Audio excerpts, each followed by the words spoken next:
अभी हम इसको अच्छे से प्लेट में निकाल देंगे, जिसमें बच्चे देख के खुश हो जाएंगे और खाएंगे बच्चे।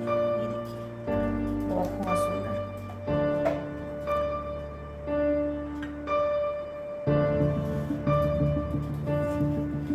ये हमारी हो गई हमारी बिस्किट चॉकलेट।